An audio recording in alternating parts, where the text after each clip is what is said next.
Welcome to Nandini மண்சட்டி சமையல். இன்றைக்கி நம்ம இந்த பொடி கருவாடு எப்படி இந்த மாதிரி டேஸ்ட்டாக செய்கிறதுன்னு தான் பார்க்க போகிறோங்க. இந்த பொடி கருவாடு சாப்பிட்றதுனால என்ன பெனிஃபிட் அப்படின்னு கேட்டிங்கன்னா, மாதவிடாய் காலத்தில் ஏற்படக்கூடிய வலி, உடம்புல இருக்கக்கூடிய சளி, அதே மாதிரி நிறைய பேர்த்துக்கு வாய்வு பிரச்சனையெல்லாம் இருக்கும் இல்லைங்களா? அது எல்லாமே பார்த்திங்கன்னா, இந்த மாதிரி கருவாடு செஞ்சு சாப்பிட்றது மூலிமா நமக்கு முற்றிலுமே கிளியர் ஆகுது. இந்த கருவாடு எப்படி செய்யலாம் அப்படிங்கிறத தான் இந்த பதிவில் நான் உங்களுக்கு விரிவாக தெளிவாக சொல்ல போகிறேன். இந்த வீடியோ உங்களுக்கு பிடிச்சிருந்துச்சி அப்படின்னா வீடியோவை மறக்காமல் லைக் பண்ணுங்கள். இது வரைக்கும் நீங்கள் நம்ம சேனலை சப்ஸ்கிரைப் பண்ணாமல் இருந்தீங்கன்னா மறக்காமல் சப்ஸ்கிரைப் பண்ணிக்கோங்க. பக்கத்தில் இருக்கக்கூடிய ஆல் பெல் சிம்பலையும் ப்ரெஸ் பண்ணிக்கோங்க. அப்போ தான் நான் போடுற வீடியோ உடனுக்குடனே உங்களுக்கு நோட்டிஃபிகேஷன் ஆகுங்க. நான் சொல்கிற மாதிரியான மெத்தடில் இந்த கருவாடை செய்யுங்க. இது க்ளீன் பண்ணுறது தான் ரொம்ப ரொம்ப முக்கியம். மற்ற கருவாடெல்லாம் பார்த்திங்கன்னா பெருசாக இருக்கிறனால நம்ம தண்ணியில் அலசி நம்ம இது பண்ணிடுவோம். ஆனால் இது பார்த்திங்கன்னா அப்படி இல்லை. எப்படி க்ளீன் பண்ணுறோன்னு சொல்கிறேன் வாங்க. இந்த மாதிரி ஒரு பேன் அடுப்பில் வச்சு ஹீட் பண்ணிக்கோங்க. ஹீட் பண்ணதுக்கப்புறம் நான் இந்த பொடி கருவாடு இருக்கு இல்லைங்களா, ஒரு 1/4 கிலோ அளவு எடுத்து இதில் போட்டிருக்கேன். போட்டு நீங்கள் இந்த கருவாடோட வாசம் வரும் சரிங்களா? அது நமக்கே அந்த ஸ்மெல் வர ஆரம்பிக்கும். நீங்கள் அந்த வெறும் வாணலியில் இப்படி வறுக்கும்போதே இதோட ஸ்மெல் வர ஆரம்பிக்கும். இப்போ பாருங்கள், அந்த ஸ்மெல் வர வர நீங்கள் என்ன பண்ணிக்கலாம், ஓகே கருவாடு நமக்கு நல்லா ரெடி ஆகிடுச்சு. அதாவது இது எதுக்காக இப்படி பண்ணுறதுன்னா, இதில் இருக்கக்கூடிய அந்த டஸ்ட்டு, அந்த மண்ணெல்லாம் ரொம்ப இதாக ஒட்டியிருக்கும் பார்த்திங்களா, அதெல்லாம் இந்த மாதிரி நம்ம ஹீட் பண்ணும்போது இது எல்லாமே வெளியில் வந்துடும். அது எல்லாமே போயிடும். அது உங்களுக்கு நான் காட்டுறேன் பாருங்கள். இதை நம்ம இந்த மாதிரி பெரட்டவே நமக்கு நல்லா அந்த டிஃப்ரெண்ட் தெரியும் பாருங்கள். உங்களுக்கு இந்த மாதிரி கைவிடாமல் ஒரு ஒரு 5 நிமிஷம் மட்டும் அதிலே உங்களுக்கு நல்லா இது வறுபட்டுரும். நல்லா ஸ்மெல் அடிக்கவும் ஆரம்பிச்சிடும். இந்த மாதிரி நீங்கள் இது பண்ணுவோம். அந்த சைடில் பாருங்கள், இங்கே பார்த்தீங்களா, சைடில் எல்லாமே அதில் இருக்கக்கூடிய அந்த மண், அந்த துகள்கள் மாட்டிருக்கிறது எல்லாமே இங்கே பாருங்கள், சைடில் இப்படி வந்துடுது பார்த்தீங்களா? இப்போது இந்த மாதிரி வந்த உடனே நம்ம என்ன பண்ணிடலான்னா, அடுப்பை ஆஃப் பண்ணிவிட்டு இதை நம்ம ஒரு 3 டைம் கழுவணும். எப்படி கழுவணுன்னா, இங்கே பாருங்கள், இதில் அப்படியே நான் தண்ணி ஊற்றிக்கிறேன்.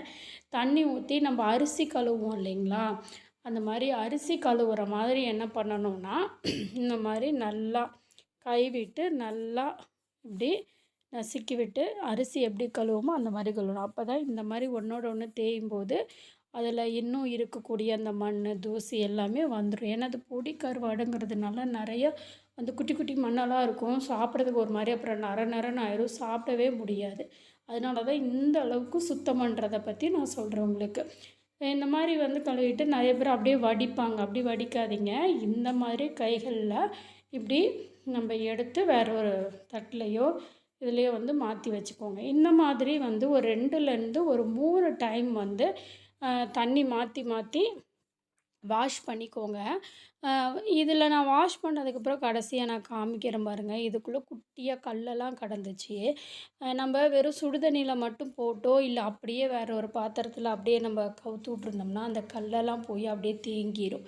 ஏன்னா இது ரொம்ப குட்டி குட்டியாக இருக்கிறதுனால அந்த கல்லும் அந்த குட்டி சைஸாக இருக்கும்போது அந்த வித்தியாசமே தெரியாமல் இருக்கும்.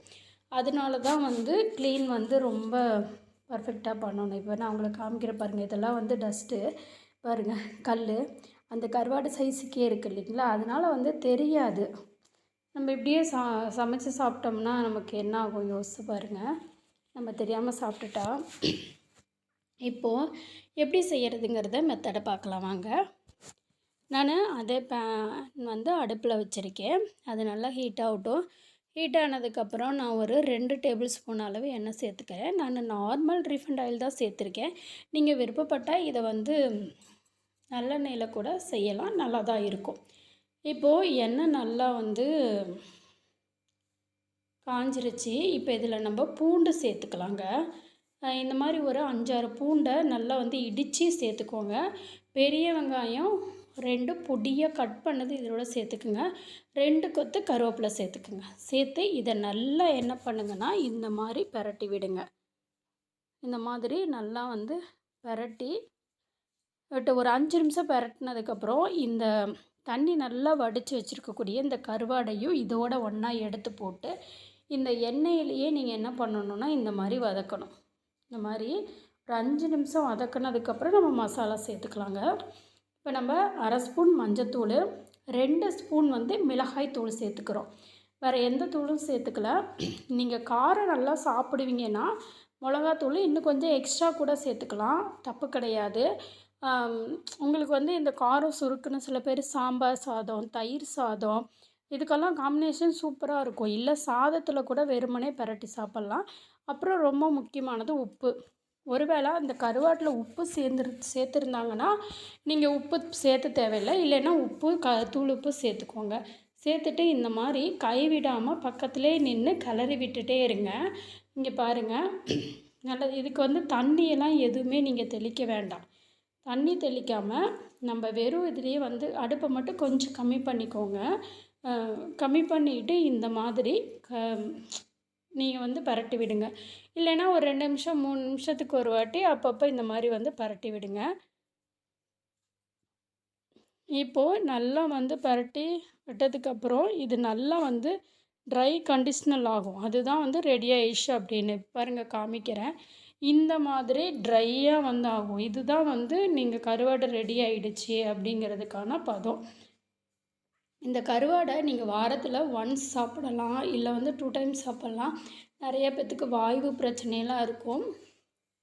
அதெல்லாம் கூட இந்த பூண்டு இதெல்லாம் நம்ம சேர்த்தும்போது நமக்கு சரியாகும். இது ரொம்ப முக்கியமாக இந்த கருவாடு சாப்பிட்றது சளி தொந்தரவு இருக்கிறவங்க, சளி அதிகமாக இருக்குது. இப்போ குழந்தைங்களுக்கே பார்த்திங்கன்னா நிறைய இப்போ இந்த மழை டைமில் சளி பிடிக்கும் இல்லைங்களா? இந்த மாதிரி சின்ன பிள்ளைங்களுக்கெல்லாம் செஞ்சு கொடுங்க. நன்றி.